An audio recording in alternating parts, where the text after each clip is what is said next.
Hi అండి. ఈరోజు నేను మష్రూమ్ సమోసా చేసుకుంటున్నానండి. మష్రూమ్ జీడిపప్పు కూర వండితే అదైతే మిగిలిందండి. సరే దీన్ని వేస్ట్ చేయడం ఎందుకని చెప్పి సమోసాలాగా ట్రై చేశానండి. ఈ సమోసా ఎప్పుడైనా మా వారు తెచ్చేవారు, చాలా టేస్ట్గా ఉండేది. మా అమ్మాయికి, నాకు, మా వారికి అయితే చాలా ఇష్టం అండి ఈ సమోసా. కొద్దిగా మైదాపిండి తీసుకొని దానిలో కొద్దిగా సాల్ట్, కాచిన నూనె వేసి వాటర్ వేసేసి మెత్తగా అయితే కలిపానండి. తర్వాత దాన్ని ఒక 10 నిమిషాలు పక్కన పెట్టి ఇట్లా చపాతీలాగా చేసుకొని చపాతీని అయితే 2 ముక్కలు చేశానండి. దానికేమో వాటర్ రాశాను. ఫస్ట్ అయితే అంత బాగా రాలేదండి, చాలా రోజులైంది చేసి. ఇదివరకు బంగాళదుంప కూరతో చేశానండి ఒకసారి, చాలా బాగా వచ్చాయి అప్పుడు కూడా. ఇప్పుడు కూడా టేస్ట్ అయితే నెక్స్ట్ లెవెల్లో ఉందండి.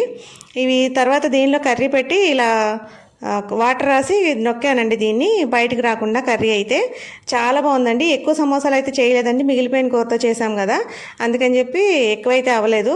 కానీ టేస్ట్ అయితే నిజంగా చాలా బాగున్నాయండి. మీరు కూడా ఎప్పుడైనా కావాలంటే ఇలా ట్రై చేయండి, చాలా బాగుంటుంది మష్రూమ్ సమోసా అయితే.